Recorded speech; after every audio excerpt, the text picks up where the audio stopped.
안녕하십니까? 네, 이렇게 화요일 저녁 기도에 오신 여러분을 진심으로 환영합니다. 또 이 자리에 오신 여러분을 정말 반갑습니다. 또 이 시간 함께 영상으로 함께 계시는 여러분도 참으로 환영합니다. 오랜만에 서니까 또 그 사이에 긴장이 풀렸는지 또 떨리고 굉장히 어색한 느낌이 듭니다.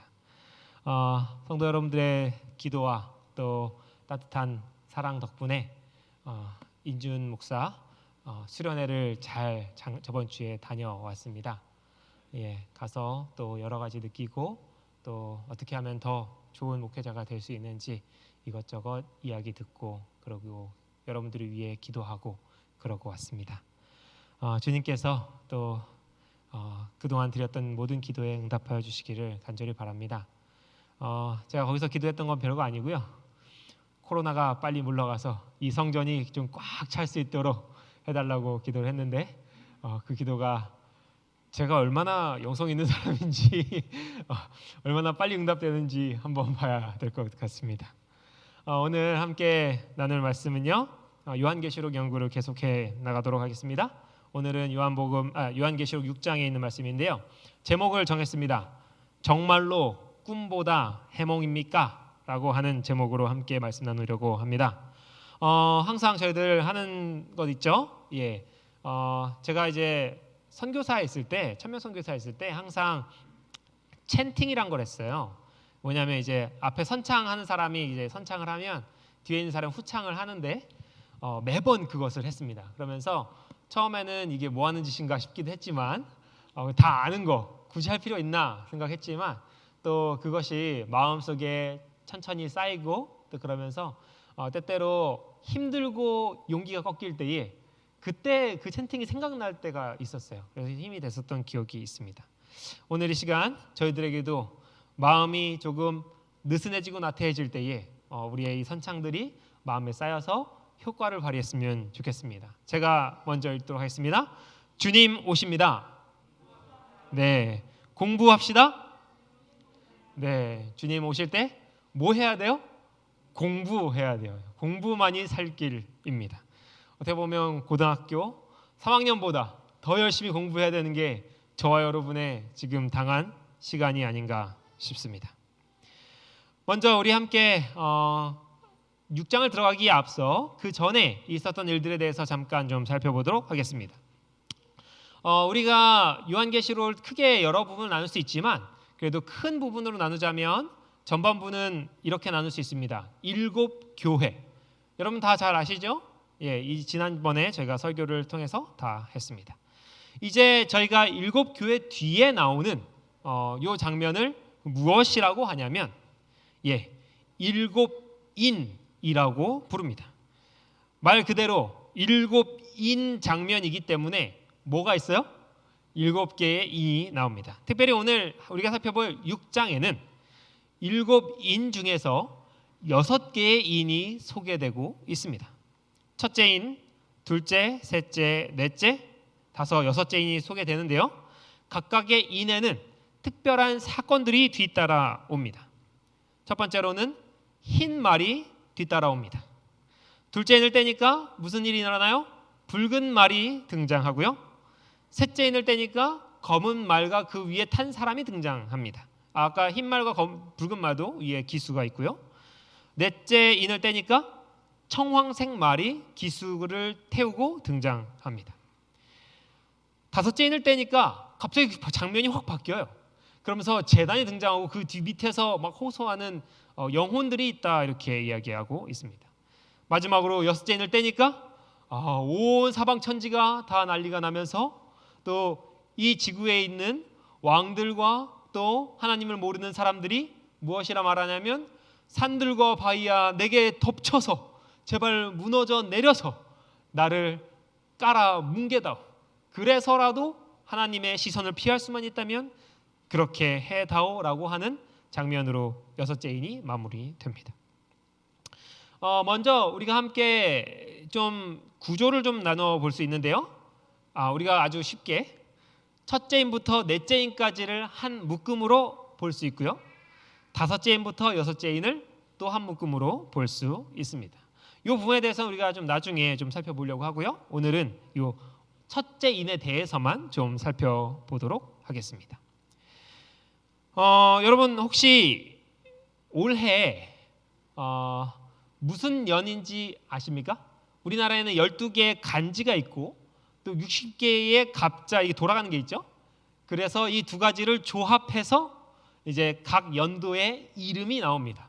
그러면 올해의 이름은 무엇일까요? 여러분 혹시 아시겠습니까? 네? 충년까지는 들었습니다. 예, 맞습니다. 신축년입니다. 신축년은 뜻이 뭘까요? 누가 말씀하셨는데? 예, 자축이니까 그죠, 뭐죠? 예, 소입니다. 올해가 신축년이에요. 그런데 어떤 사람들이 이렇게 말하는 것을 들었습니다. 신축년이라 아주 좋은 일이 벌어질 것인데, 그것은 뭐냐면 올해 코로나가 종식될 것이라고 하는 사람들의 이야기가 있어요. 그런데 잘 들어보니까 설득력이 있어요. 한번 들어보시겠습니까? 올해 왜 코로나가 종식되어야 되는지, 작년에는 왜 종식되지 못했고 내년에까지 가지 않을지를 여러분 한번 들어보십시오. 여러분, 백신이라고 하는 말이 무슨 뜻이냐면 라틴어로 바카라는 소리예요.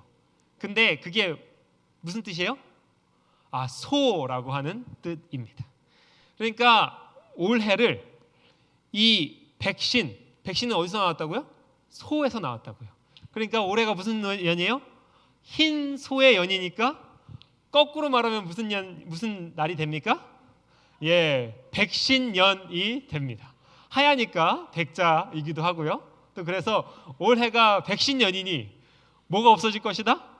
코로나가 없어질 것이다. 정말 설득력 있지 않습니까, 여러분? 저는 딱 들으면서 하나님께서 이렇게까지 이런 것들을 사용하실까라는 생각을 잠깐 해보기도 했습니다. 여러분 어떻게 생각하십니까? 정말로 올해 코로나가 종식될까요? 그리고 그 종식의 이유가 뭐냐면 올해가 무슨 년이기 때문에 그래요? 신축년이기 때문에, 백신의 해기 때문에 종식될까요? 여러분, 이런 걸 보고 뭐라고 하냐면 꿈보다 뭐가 좋다? 해몽이 좋다라고 말을 합니다. 실제로는 그렇지 않을지도 모르지만 사람들이 생각하기에 좋은 쪽으로 또 긍정적인 쪽으로 해석하는 경향을 바로 꿈보다 해몽이라고 하죠.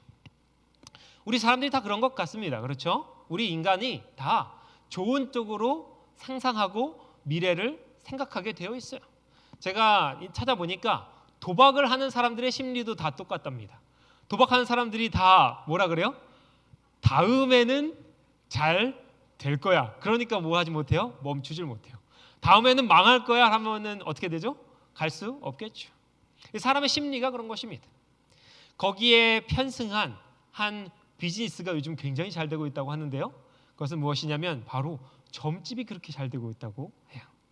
제가 어떤 한 사람의 후기를, 점집도 여러분 후기가 있습니다. 한번 보시겠습니까?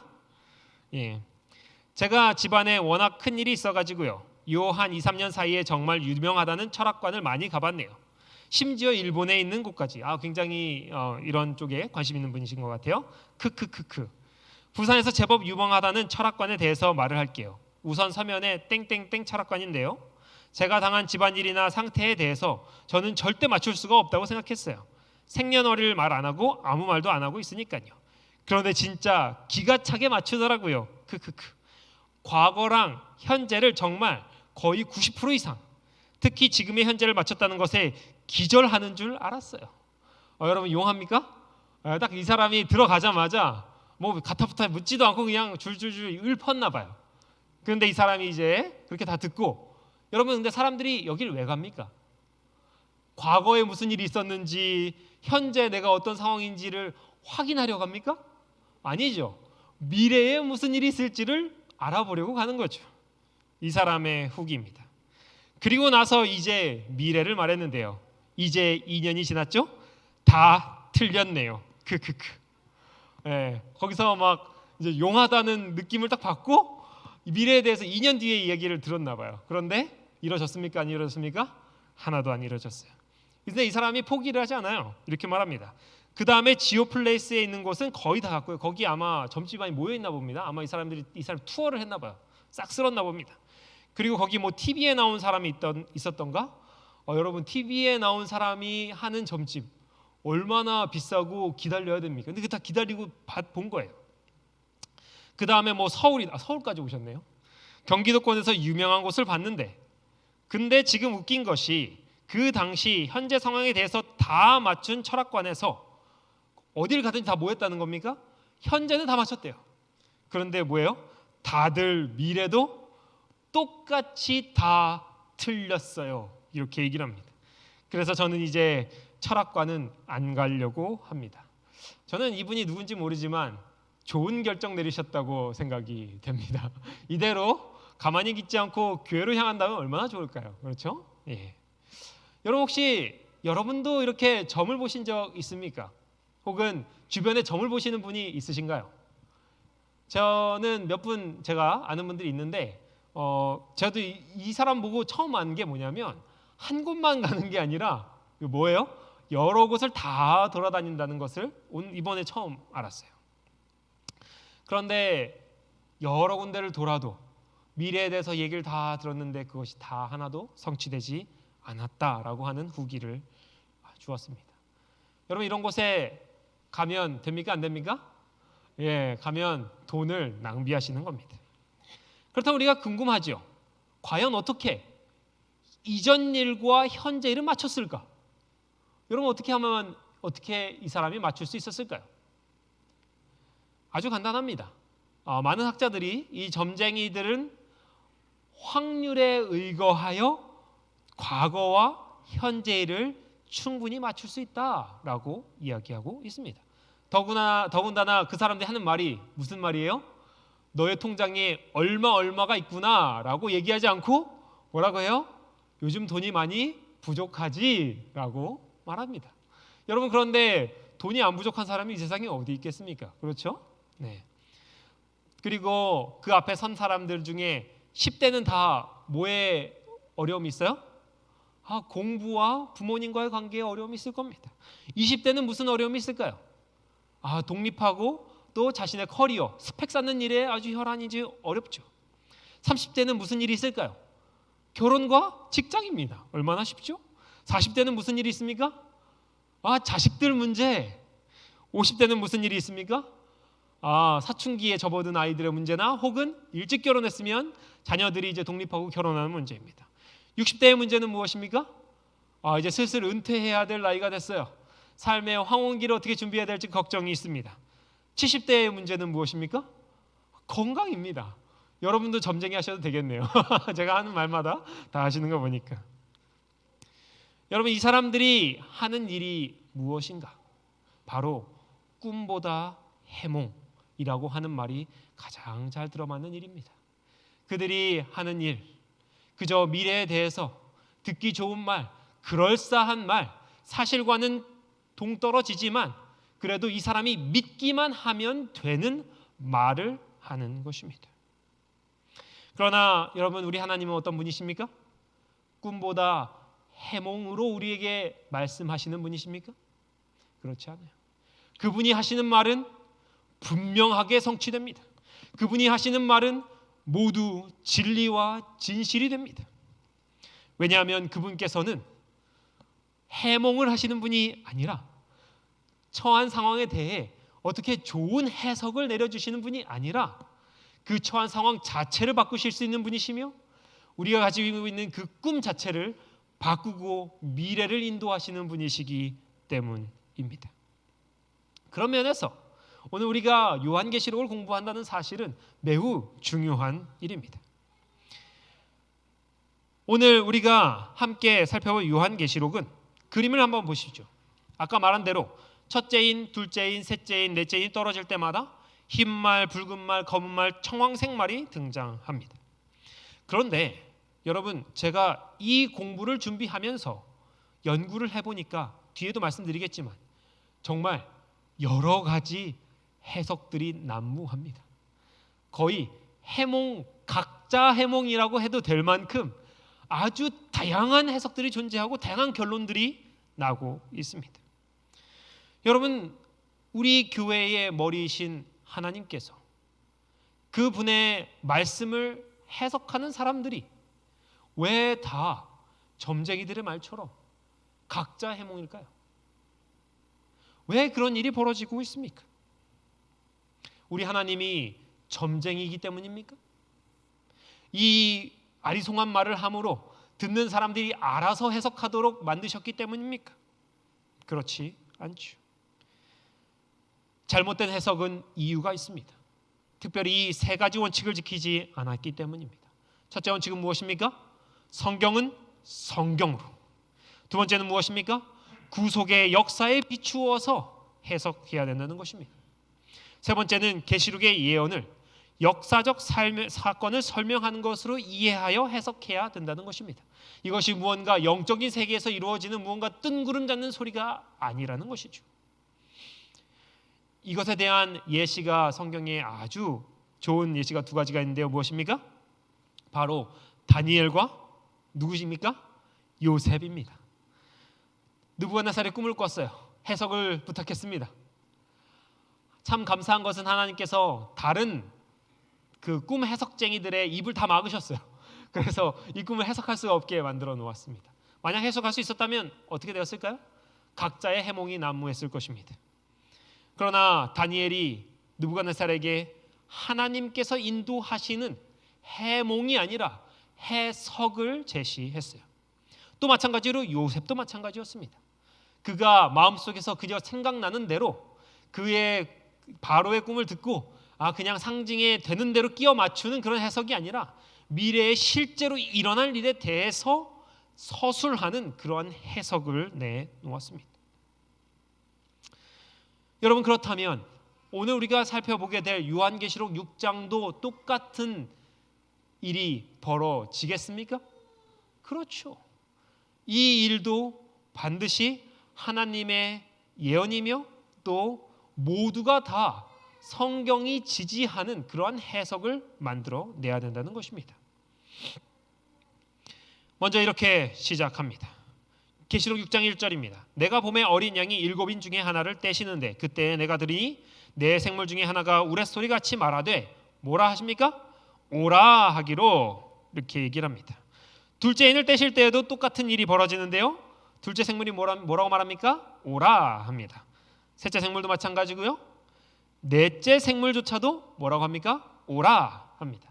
이렇게 오라라고 말했을 때에 무슨 일이 벌어집니까? 그 말씀에 순종하여 각각의 말이 하나님의 앞으로 인도됩니다. 그런데 여러분, 저는 이 부분에서 잠깐 저의 감동을 좀 나누고 싶습니다. 참으로 하나님께서 오라 했을 때 오지 않는 것이 없어요. 그런데 안 오는 존재가 있습니다. 그것이 누구입니까? 바로 저와 여러분들이에요. 하나님께서 오라라고 할 때 사람은 어떻게 합니까? 오지 않는 것입니다.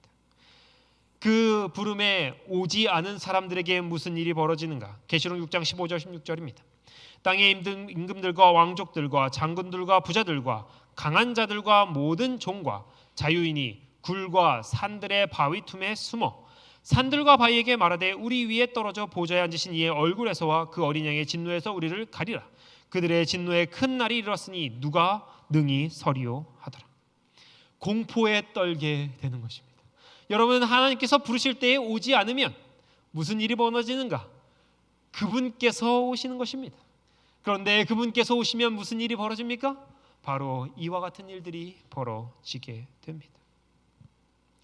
그분의 심판이 가까이 옴을 느끼고 두려워 떨게 되는 것입니다.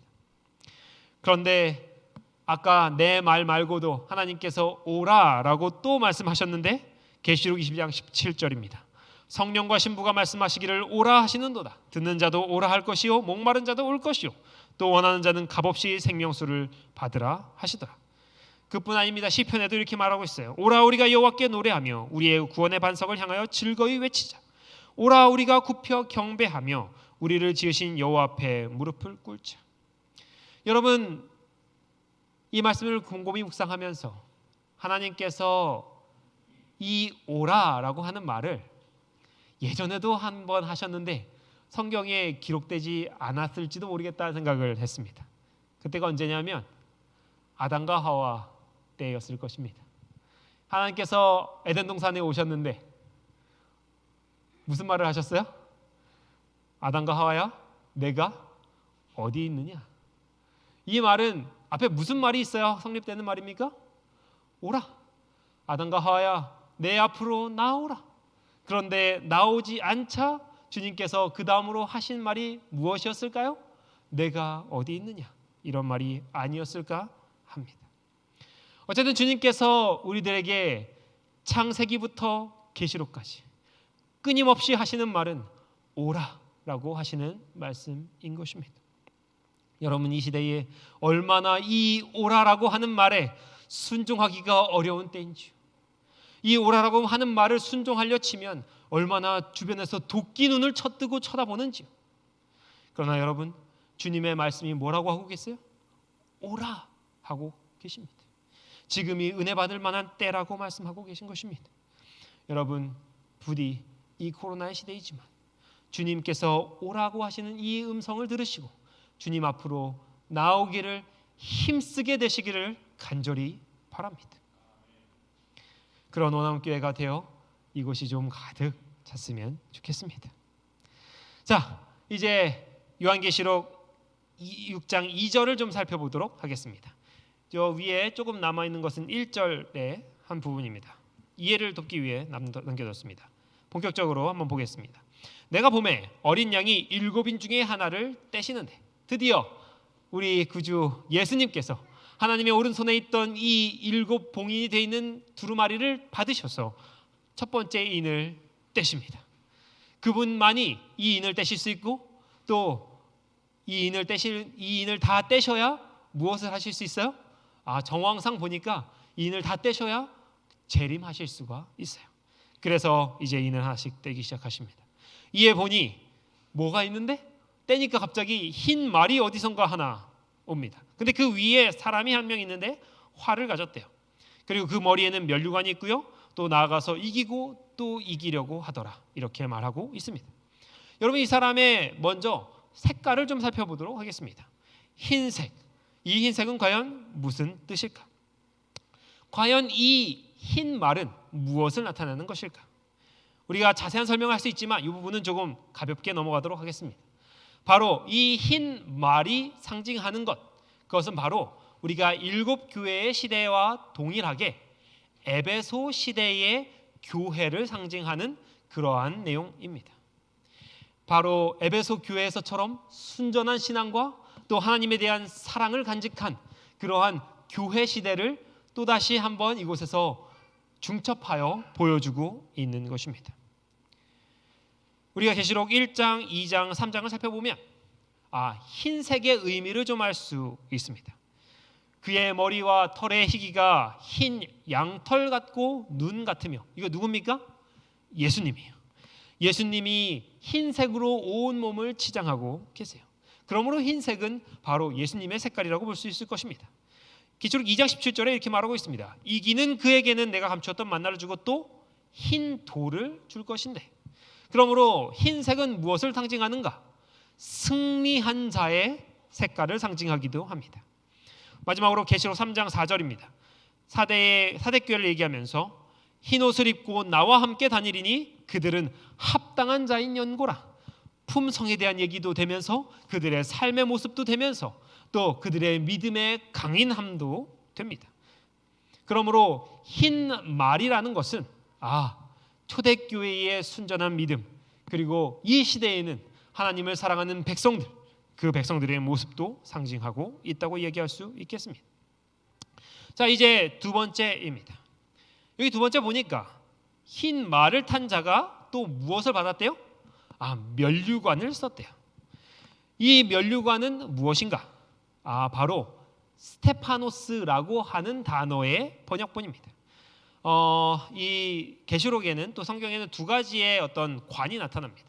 하나는 이 면류관이고요, 승리자의 면류관. 또 하나는 통치자의 면류관입니다. 통치자의 왕관을 말해요. 그런데 이 사람이 지금 뭘 하고 있어요? 면류관을 쓰고 있어요. 승리한 자라고 하는 뜻입니다. 여기 이렇게 말하고 있습니다. 계시록 2장 3장 3장입니다. 10일 동안 환난을 받을 것인데 내가 죽도록 충성하면 무엇을 주리라? 생명의 관을 내게 주리라. 이 관이 무엇입니까? 스테파노스예요. 그러니까 생명의 관, 면류관은 무엇입니까? 충성의 증거로서 주어지는 것입니다. 두 번째입니다. 계시록 3장 11절에 아무도 내 면류관을 빼앗지 못하게 하라. 면류관을 가지고 뭐 해야 돼요? 싸워야 돼요. 면류관을 끝까지 가지고 있는 자는 무엇입니까? 승리한 자라는 내용입니다. 따라서 면류관은 승리의 증거이기도 합니다. 세 번째입니다. 인자와 같은 이가 앉으셨는데 그 머리에는 금 면류관이 있고, 예수님이죠. 이 인자와 같은 이는 예수님이 머리에 무엇을 쓰셨습니까? 면류관을 쓰셨어요. 예수님도 무엇입니까? 승리와 순결과 통치를 나타내는 그러한 내용입니다. 그렇다면 여러분, 이 두 가지를 조합하여 볼 때 오늘 이 흰 말을 타고 있는 사람을 또 이것을 우리가 어떠한 의미로 받아들여야 될까요? 매우 중요합니다. 여러분, 그런데 제가 이 연구를 위해서 주석도 살펴보고 또 유튜브에 여러 목사님들의 강의도 좀 살펴보았습니다. 그런데 여러분, 이 흰 말을 뭐라고 해석하는지 아십니까 혹시? 저 개신교의 어떤 성경 공부나 이런 것들 들어보신 분은 혹시 아실지 모르겠습니다. 뭐라고 말하냐면 이 사람이 누구다? 적 그리스도다, 이렇게 해석을 합니다. 주석에는 이렇게 말하고 있는데요. 혹자는 제국이나 로마의 정복자 혹은 적 그리스도와 악의 세력을 의미한다. 셋째는 복음과 그리스도라고 해석한다, 이렇게 되어 있어요. 그런데 유튜브를 보니까, 그리고 그 주석들을 보니까 열의 7은 다 뭐라고 말하냐면 이 흰 말을 탄 자가 뭐라고 말하고 있습니까? 적 그리스도다, 이렇게 말하고 있습니다. 여기에 이유가 있어요. 여러분, 성경은 뭘로 해석해야 됩니까? 성경으로 해석해야 되죠. 그러면 여기에 대해서 어떻게 해석하는지 한번 보겠습니다. 에베소서 6장 16절 17절의 말씀 때문에 그렇습니다. 모든 것 위에 믿음의 방패를 가지고 이로써 능히 악한 자의 모든 무엇을? 불화살을. 그러니까 뭐예요? 나갔네요 갑자기. 뭔가 생겼는데 괜찮습니다. 아까 에베소서 뭐라고요? 악한 자가 뭘 쓴다고요? 불화살을 쓴다고 합니다. 그러니까 지금 이 흰말을 탄 자가 뭘 가지고 있었습니까? 화살을 가지고 있어요. 활과 화살을. 그러니까 이 말씀에 따라서 이 사람은 선한 사람입니까? 악한 사람입니까? 악한 자가 되겠죠, 이대로라면. 그리고 두 번째, 여기 보니까 구원의 투구와 성령의 검, 곧 하나님의 말씀을 가지라. 말씀은 뭡니까 그러면? 검이에요. 그러니까 오늘 여기 나오는 이 흰 말을 탄 사람이 뭘 가지고 있지 않기 때문에, 검을 가지지 않고 무엇을 가지고 있기 때문에, 활과 화살을 가지고 있기 때문에 무엇이다? 적 그리스도라라고 하는 해석을 낸 것입니다. 여러분, 그럴듯합니까? 네, 이것을 그럴듯하다고 말씀하시면 안 됩니다. 한번 그러면 이제 보도록 하겠습니다. 스가랴 1장 8절 9절에 이런 말씀이 있습니다. 내가 밤에 보니 사람이 홍마를 타고 골짜기 속 화석류 나무 사이에 섰고 그 뒤에는 홍마와 자마와 백마가 있기로. 내가 가로되 내 주의 이들이 무엇이니까? 내게 말하는 천사가 내게 이르되 이들이 무엇인지 내가 내게 보이리라 하매. 표준세 번역 스가랴 1장 10절입니다. 그때에 화석류 나무 사이에 서 있는 그 사람이 말하였다. 이 말들은 주께서 온 땅을 두루 다니면서 땅을 살펴보라고 보내신 말들이다. 여러분, 이 말씀에 따르면 이 흰 말에 탄 사람은 누가 될 수 없어요? 적 그리스도가 될 수 없어요. 또 아까 뭐 때문에 적 그리스도라고 했죠? 활을 가졌으니까, 검이 아니라 활을 가졌으니까 적 그리스도다, 이렇게 말을 하였죠. 계시록 6장 2절에 이렇게 말하고 있는데요. 하박국 3장 8절 9절입니다. 여호와여 주께서 말을 타시며 구원의 병거를 모시오니 강들을 분이 여기심이니까 강들을 노하심이니까 바다를 향하여 성내심이니까. 여기 뭐라고 되어 있습니까? 주께서 활을 꺼내시고 화살을 바로 쏘셨나이다. 시편 7장 11절 12절입니다. 하나님은 의로운 재판장이시며 매일 분노하시는 하나님이시로다.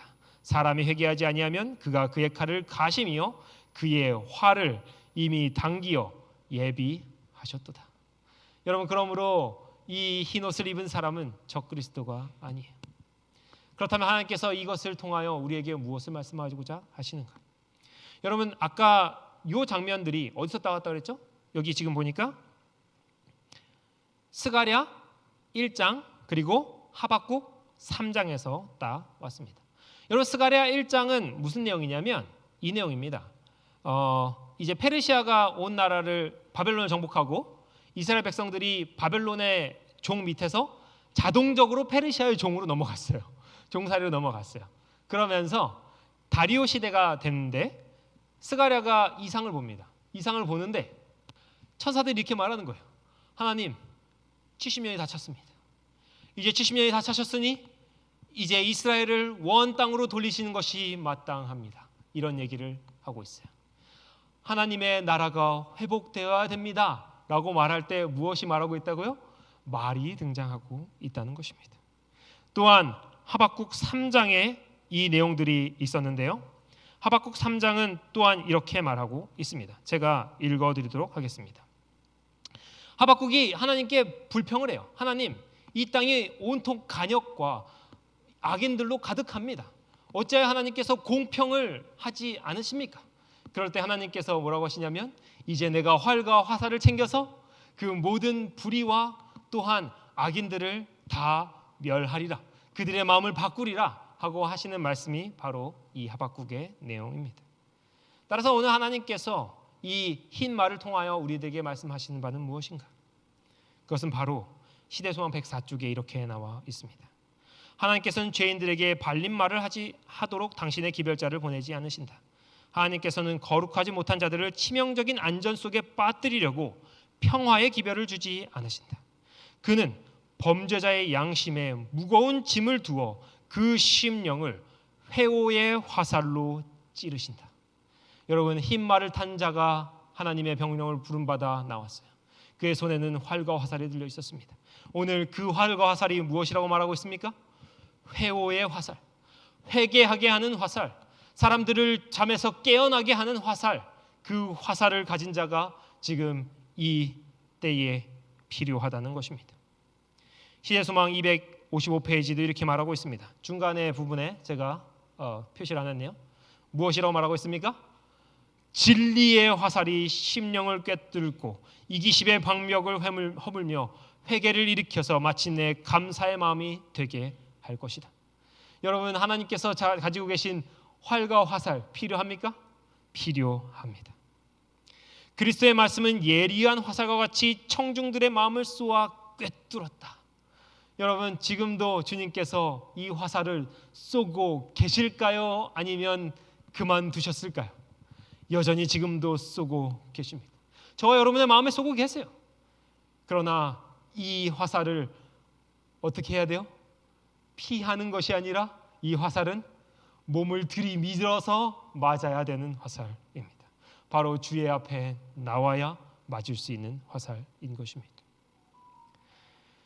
또 이 흰 말을 탄 사람을 좀 살펴보도록 하겠습니다. 이 사람이 이렇게 말하고 있어요. 면류관을 받고 나아가서 이기고 또 이기려고 하더라. 오늘 이 두 번의 이긴다라고 하는 표현이 있는데요. 이렇게 이야기하고 있습니다. 이기고, 처음 이기고에 해당하는 헬라어는 무슨 시제가 어떻게 되냐면 현재 능동태 분사예요. 여러분, 현재 능동태 분사면 무슨 뜻입니까? 현재도 계속적으로 이기고 있는 그러한 연결되는 경험이라는 거예요. 끝나지 않았습니다. 물론 과거에 시작됐고 그것이 지금까지도 계속 이겨오고 있는 것이 바로 이겼고에 해당하는 말입니다. 그런데 여러분, 매우 중요한 것은 두 번째입니다. 이기려고라고 하셨는데 우리나라 번역은 이기려고 했죠. 근데 뭐라고 되어 있냐면 부정과거, 능동태, 가정문이야. 이게 무슨 뜻이냐면 부정과거 무슨 뜻입니까? 과거에 뭐 했다고요? 이겼다고요. 과거에 이겼는데 여기 무슨 말이 붙었어요? 가정문. 조건이 충족되면 그 과거에 이긴 이김이 무엇이 됩니까? 현재가 되는 것입니다. 오늘 주님께서 우리들에게 하시는 약속이 있어요. 이 흰말을 탄 자, 이 가슴에 하나님이 쏘시는 그 화살을 맞는 자, 하나님의 부르심에 그 앞으로 나아오는 자, 그 자는 이미 이겼고 또 우리 주님께서 이미 이기신 그 승리를 무엇하게 될 것이다? 지금 가지게 될 것이다 라고 하는 말씀인 것입니다. 오늘 요한복음 16장 33절은 이렇게 말하고 있습니다. 이것을 너희에게 이르는 것은 너희로 내 안에서 평안을 누리게 하려 함이라. 세상에서는 너희가 환난을 당하나 담대하라. 내가 세상을 뭐하였노라? 이기었노라. 무엇하였노라? 세상을 이겼다고 말하고 있어요. 여러분, 이 이김이 무엇이 된 것입니까? 우리의 것이 될 것이라는 말씀입니다. 뭐 하면? 가정법, 믿으면, 주의 앞으로 나오면, 그의 마음에, 우리의 마음을 주님의 진리의 화살 앞에 내놓으면 그렇게 될 것이라는 말씀인 것입니다. 여러분, 이 흰말을 탄 자의 보무가 어찌도 그리 당당하고 멋진지요. 이 흰말을 탄 자가 아무도 막을 사람 없는 것처럼 보무도 당당하게 전진하고 있습니다. 여러분, 로마 시대의 흰말은 무엇을 상징했는가? 요한의 시대에 이 흰말은 무엇을 상징했는가? 바로 로마의 장군들이 전쟁에서 이기고 다시 그 로마 시내로 들어갈 때에 개선할 때에 타는 말이 바로 흰색 말이었습니다. 하나님께서 이 고난의 역사, 또 이 복음의 역사, 이 교회의 역사를 설명하실 때에 점점 가면 갈수록 교회가 어려워져 갑니다. 흰 말로 시작했다가 붉은 말, 검은 말, 청황색 말로 변경해 가는 것을 보면서 교회가 점점 더 어려운 상황에 처한 것을 볼 수 있어요. 그러나 그때에 미리 주님께서 우리들에게 희망과 소망을 주시려고 그 시작부터 뭐 하셨어요? 이기고 시작하셨습니다. 여러분, 이 말씀이 오늘 저와 여러분의 약속이 믿음이 되기를 간절히 바랍니다. 오늘 이 오남 교회에 정말로 이 흰 말 탄 자의 발발급 소리가 울려 퍼지기를 원하며 또 그의 화살이 우리 각자의 마음에 명중하기를 원하며 이 복음으로 상징되는 이 말탄 자가 바로 저와 여러분이 되기를 간절히 바라면서 말씀을 마치도록 하겠습니다. 이 시간 함께 기도하도록 하겠습니다.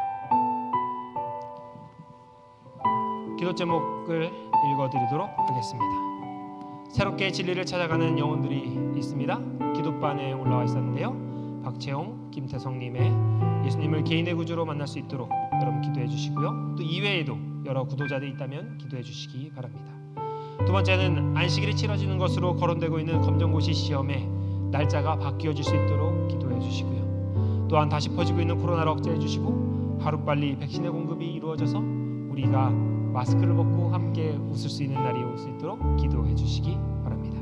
기도하시겠습니다.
기도드리시겠습니다.